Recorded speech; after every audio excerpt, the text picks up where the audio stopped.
Hello guys, for our group assignment, have we decided where are we going to go for interview?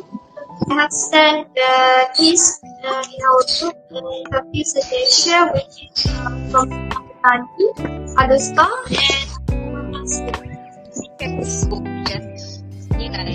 you featured Cik Jah, Ayah. I think better go to Jika because there are several famous cafes there, so we can decide a few cafes that we want to interview. Fine. I'll do it myself.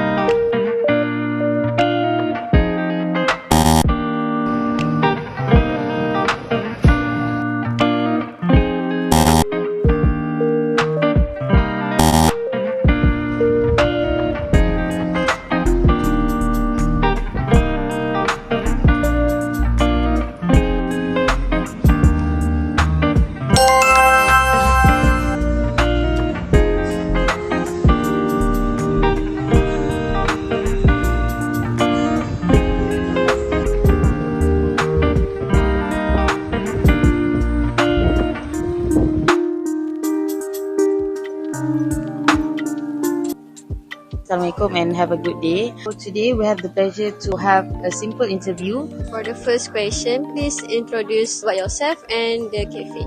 Hai, Waalaikumsalam warahmatullahi wabarakatuh semua. Terima kasih sebab pilih Kekanda Cafe sebagai tugas assignment korang semua. Nama saya Cik Aryan. Kekanda Cafe ni dah ditubuh hampir 2 tahun lebih. Cafe ni adalah cawangan yang keempat. Boleh Encik Aryan bagi tahu background kafe ni? Pada bulan 8 tahun 2021, saya pilih tempat kompleks perniagaan di Terowongan 2 ni adalah sebab kawasan yang sangat strategi dan dekat dengan medit dan kawasan parking yang sangat luas, tak jadi isu dan tak ada masalah dekat customer yang datang. Saya pilih sini sebab corner lot. So without further ado, let's welcome Encik Aryan to the interview. So we will start with our first question. Boleh ceritakan tentang apa sebenarnya perniagaan kafe ni? Kekanda Cafe ni memperdagangkan makanan dan minuman ni kita letak kepada pelbagai jenis variasi. Boleh kami tahu berapa ramai pekerja yang Encik ada di kafe ni? Untuk full time saya ada 11 orang.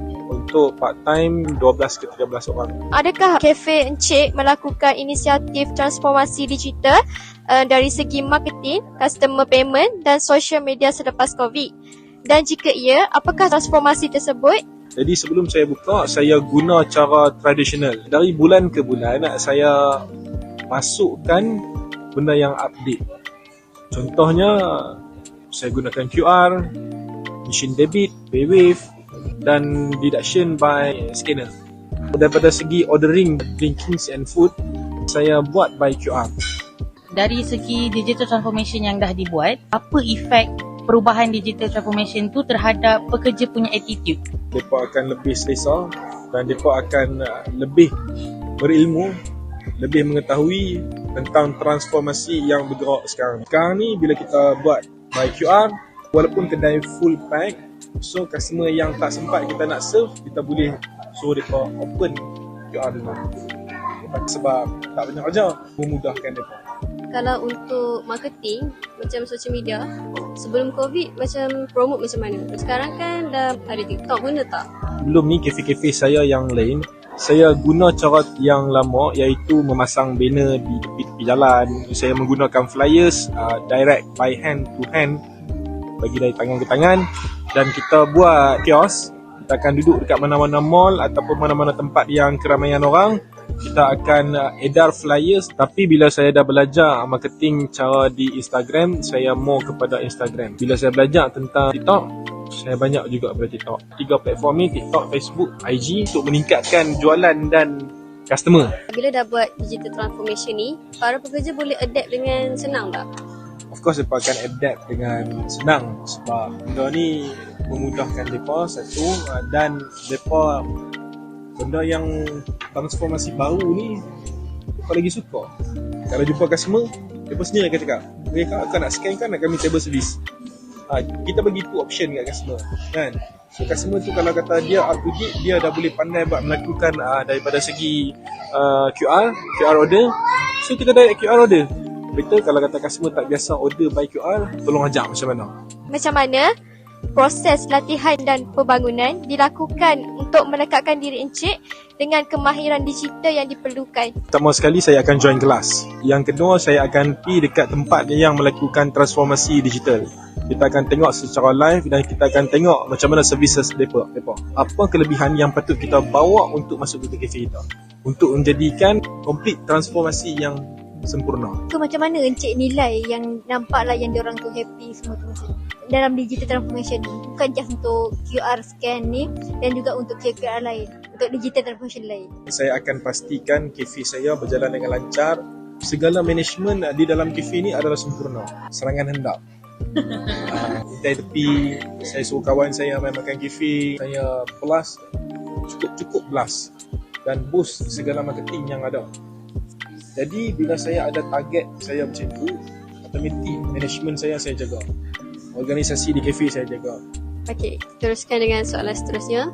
Masa buat perubahan digital transformasi ni, macam mana tim tu bekerjasama? Macam kan kalau kita scan kan, macam mana nak tukar masak macam dapat order tu okey ke tak? Dari waiter dia pecah ke kitchen, waiter pecah ke tempat ayak. Pasukan yang tak bekerja sama senang je bagi saya buang. Sebab servis yang buruk, nama kafe akan mendapat. Kita kan nak buat digital transformation ni kan tak adalah senang mana kan. Mesti kena banyak belajar semua. So sebagai tim, bukan just Encik Ariel lah, sebagai tim dengan pekerja-pekerja sekali, apa cabaran yang dihadapi untuk buat digital transformation ni? Macam ni usaha tangga kejayaan. Macam kalau kata nak lakukan QR code, so kita pergi tempat-tempat yang QR.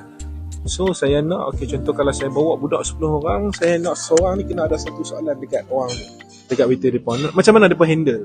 Kita nampak benda tu, situasi tu depan mata kita. Macam saya faham. Saya owner. Staff yang terima order, dia tak faham. Ada setengah tempat yang jenis kena bawa tunjuk depan mata, dia faham situasi ni. Ada setengah staff yang kita just cakap, dia faham. Jadi saya bagi duduk kat situasi tu. Macam ni lah. Kalau you sendiri pun, staff saya sendiri pun tak boleh faham, tak boleh nak buat order, macam tu juga dengan customer kita. Kalau kita tak ada guidance. Berdasarkan cabaran yang Encik cakap tadi, boleh saya tahu apa strategi yang Encik lakukan untuk memastikan staff ni bekerjasama antara satu sama lain? Apabila saya sampai di kafe, rutin saya sama ada saya sampai pagi, saya akan makan tengah hari dan makan petang. Saya akan bawa seorang staff ikut makan saya tengah hari sekali. Tak kisahlah, setiap hari saya akan buat benda sama. Saya akan kenal pastikan ada masalah. Okay, Alhamdulillah lah, saya guna trik macam ni. Part-part kafe saya semua berjalan lancar lah. Berdasarkan apa yang Cik dah explain tadi, bagi Cik, adakah transformasi digital yang telah dilakukan ni berkesan untuk kerja pasukan, kerja pekerja dekat kedai ni? Alhamdulillah, apa yang saya buat ni sangat-sangat berkesan lah. Dan mereka boleh terima. Yang tak boleh terima, saya akan bagi 3 peluang. Still lakukan benda yang sama, saya akan buang. Yang mana saya ajak, saya akan pastikan mereka faham dan akan teruskan jadikan lebih terbaik. Bolehkah saya tahu apa rintangan untuk melakukan transformasi digital buat masa sekarang? Dari segi pihak organisasi. Daripada segi bahagian organisasi, buat masa sekarang ni tak ada masalah. Di sini ada 3 departmen. Kalau satu departmen masalah, bermakna benda ni berkaitan daripada departmen-departmen yang lain. Kalau ayak terlalu cepat, makanan terlalu lambat, bila duduk dalam satu kafe, pentingnya tim. Pentingnya kena menjiwai satu tim. Okay, kita tahu dah, orang belakang order banyak. Ayak ni yang terlalu cepat. Ayak kena faham situasi orang belakang. Kena balance. Walaupun pada masa tu, budak part-time banyak di belakang, mereka tahu mereka boleh buat benda ni walaupun ada 8 order boleh keluar cepat. Mereka kena faham, departmen depan ni ada 2 orang je. Tak cukup. Makanan mereka buat taklah lama, tapi bersesuaian bagi sama-sama keluar. Saya akan bagi mereka duduk satu tim. Mereka akan faham konsep ni. Macam mana perubahan yang diuruskan dekat peringkat organisasi itu sendiri, dan apa strategi yang digunakan untuk pastikan semuanya berjalan lancar? Bila ada komen, saya akan pastikan komen tu daripada bahagian mana. Lepas tu saya akan tekan beratkan pada bahagian tu apa masalah. Okay, saya akan panggil contoh. Makan-makan ada chicken chop, tak juicy, garing, tak masak semua. Saya akan tanya, siapa yang buat chicken chop ni? Saya akan panggil pula orang plating. Kenapa awak boleh biarkan makanan ni awak plating? Saya akan panggil pula waiter. You tahu dah chicken chop macam mana punya rupa. Kenapa you boleh pergi hantar dekat customer macam tu? Saya akan panggil orang yang berkaitan. Jadi bila saya tekan berat pada bahagian tu, insya-Allah kalau ada 10 kesalahan, mungkin 1 kesalahan. Kesalahan tu ditapis oleh banyak pangkat. Contoh, saya mai di kafe, orang nak bayar, saya akan duduk di cashier. Saya akan tanya tu, macam mana tak? Layanan staff semua, waiter, okey kan semua? Kita dengar directly dia punya komen. Okay, sekarang kita dah sampai dekat conclusion. Kita macam appreciate sangat sebab Encik sanggup meluangkan masa untuk interview pasal cafe semua ni, and have a wonderful day. We hope to stay connected after this, and we wish your cafe for continue success in evolving landscape of digital era. Okay, hai, Assalamualaikum. Saya Aryan, owner Gekana Cafe. Saya tuju yakni kepada semua student UUM. So, yang mana masih belajar di dalam UUM yang mempunyai student card, tunjuk pada cashier ada pada waiter, kita akan bagi diskaun 15% setiap kali datang. Okay, benda ni valid selagi dia masih belajar di UUM. Jemput hadir, jemput datang. Based on the interview with Gekana Cafe, it is evident that the company places a strong emphasis on providing a supportive and motivating work environment for its employees. The interview emphasized the importance of creating a sense of belonging and community within the workplace, as well as providing opportunities for personal and professional growth. This aligns with McLellan theory of needs, which suggests that individuals are motivated by 3 basic needs, which is achievement, affiliation, and power. Gekana Cafe focus on creating a sense of belonging and community caters to the affiliation need, while they emphasize on personal and professional growth, address the achievement need by understanding and catering to this need. Gekana Cafe is able to create a work environment that is conducive to employee satisfaction and motivation. In conclusion, the interview with Gekana Cafe highlight the company commitment to understanding and meeting the needs of its employee, which ultimately contribute to a positive and fulfilling work experience. Thank you. That's all for my group.